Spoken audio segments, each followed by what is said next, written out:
Hey everybody, this is Deb with Truthification Chronicles, and I'm going to focus on one issue on this one, and it's going to be conservative leaders call for investigation into social media censorship. That's what we're dealing with. This is from the Newsbusters website, and the link will be down below in the description just like usual.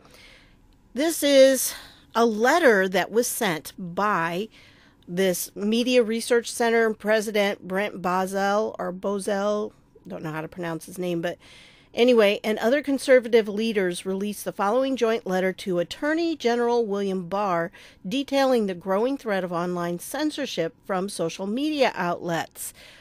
This really calls it what it is. The letter calls for action, saying during such a turbulent time in our nation's political system, it is crucial that you investigate how these social media, search media powerhouses wield their power to sway elections.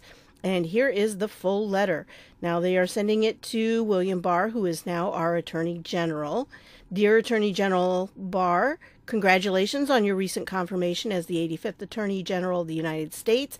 Following up on comments made during your confirmation hearing, we would like to bring to your attention some important details about online censorship. As you may recall from that hearing, both Senators Blackburn and Hawley brought up the possibility of the Department of Justice investigating Facebook, Twitter, and Google YouTube. We concur with these two senators that the investigation of these firms is urgent, and we respectfully recommend that such an investigation should be a high priority for your office. At this point, it is undeniable that Facebook, Twitter, and Google YouTube all have a significant liberal agenda hardwired into their platforms. These platforms also have an unprecedented power to manipulate and sway elections.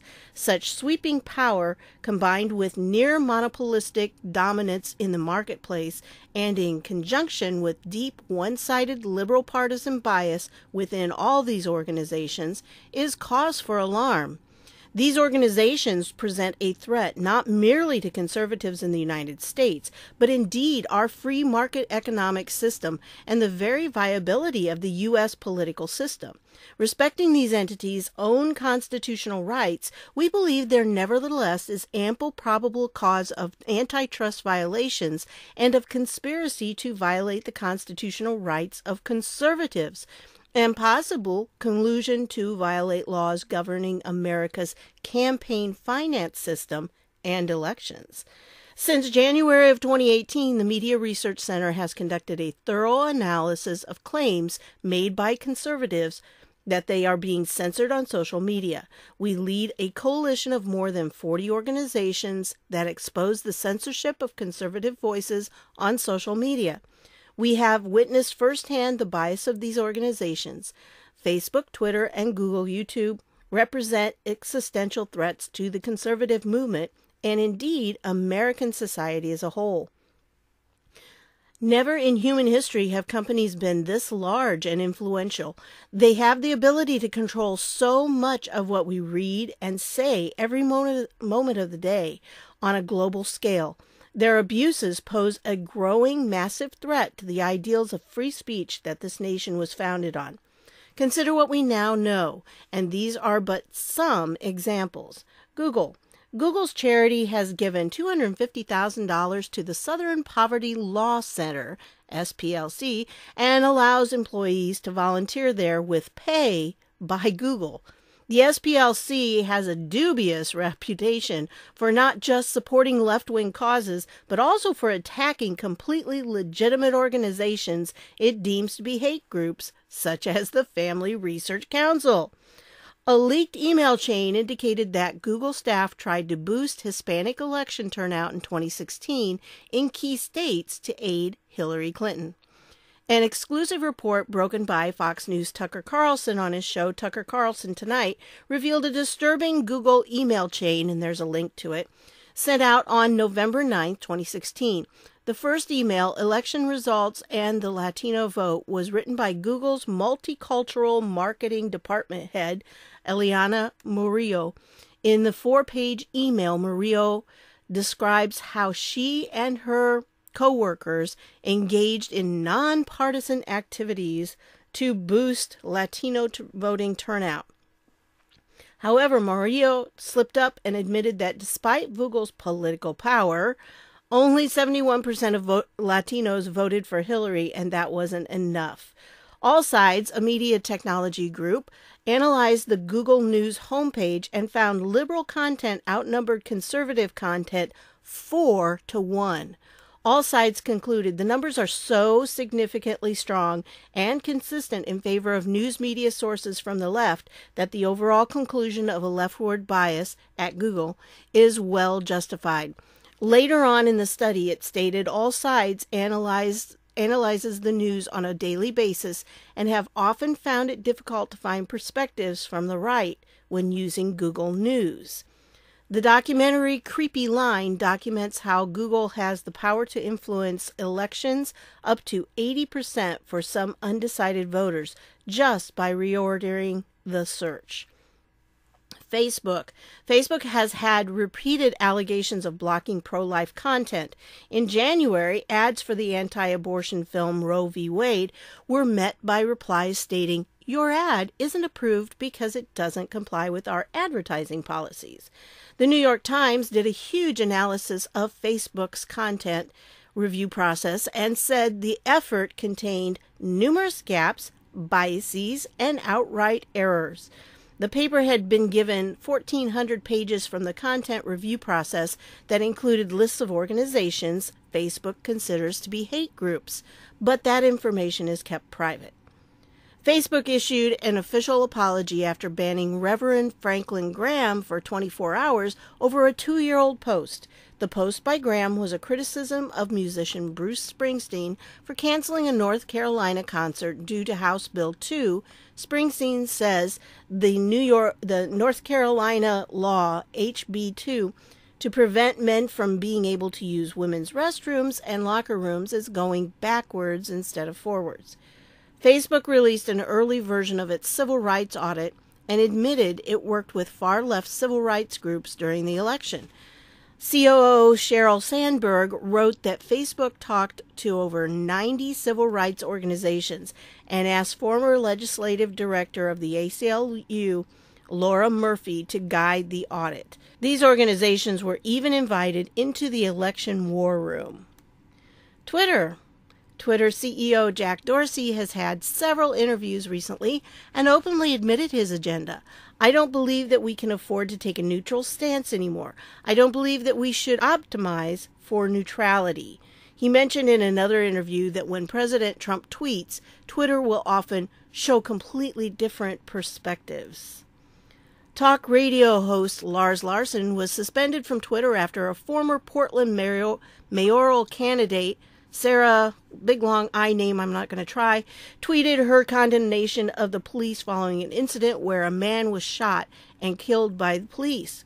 Larson responded in defense of the police and was suspended from Twitter for 12 hours for hate speech. Twitter later reversed it. The candidate was not suspended. Twitter is also being sued for banning a Canadian feminist for saying that women aren't men, which Twitter considers transphobic. In the midst of the media feeding frenzy over the Covington kids, Twitter reacted quickly to take down the phony account that had promoted the original video, but it didn't do the same for violent threats directed at the high school boys. Street Corner music owner Michael Buchanan tweeted multiple calls to violence against the youths. "If we could wipe these families out, we would be in much better place." And bad words, as well as lock the kids in the school and burn it to the ground. He also bragged he would not be banned. He was right. The political agenda of these organizations by itself is not the only issue. It is the influence these organizations possess in addition to their bias, which makes them so dangerous. According to Statista, in the last reported quarter, the number of monthly active U.S. Twitter users amounted to 68 million, with more than 336 million monthly active users worldwide as the first quarter of 2018. Twitter is one of the biggest social networks worldwide. Okay, I'm not going to go through the rest of this. I'm going to leave that down below for you because it's statistics and a lot of people get a little bleary-eyed when they read statistics. But essentially it's saying because of the massive amount of people that these networks are in charge of, it makes this even worse than what it is. The examples of an agenda against conservatives that we have documented over the past year are just a few of the many we have encountered. Americans are distrustful of these social media organizations because they have good reason to be. Their institutional bias against conservatives, along with their massive influence, makes for a dangerous combination, and one which can deliberately tilt the outcome of elections. During such a turbulent time in our nation's political system, it is crucial that you investigate how these social media, search media powerhouses wield their power to sway elections. And then he signed it, and lots of other people signed it. Some of the organizations I'm familiar with, some I'm not. But yeah, I think it mentioned before that there were 40 of them. So there are probably likely 40 of them on this list. And like I said, some of them I am familiar with, Life News, and some of them I'm not. But yeah, just a lot of people have signed it. And it went, Women for Trump, it went to Bill Barr, who is our Attorney General. Let's see what happens, because I think Barr is going to be willing to take this on. I think he is just that kind of guy. I think that is something that he would be interested in and that he would definitely do.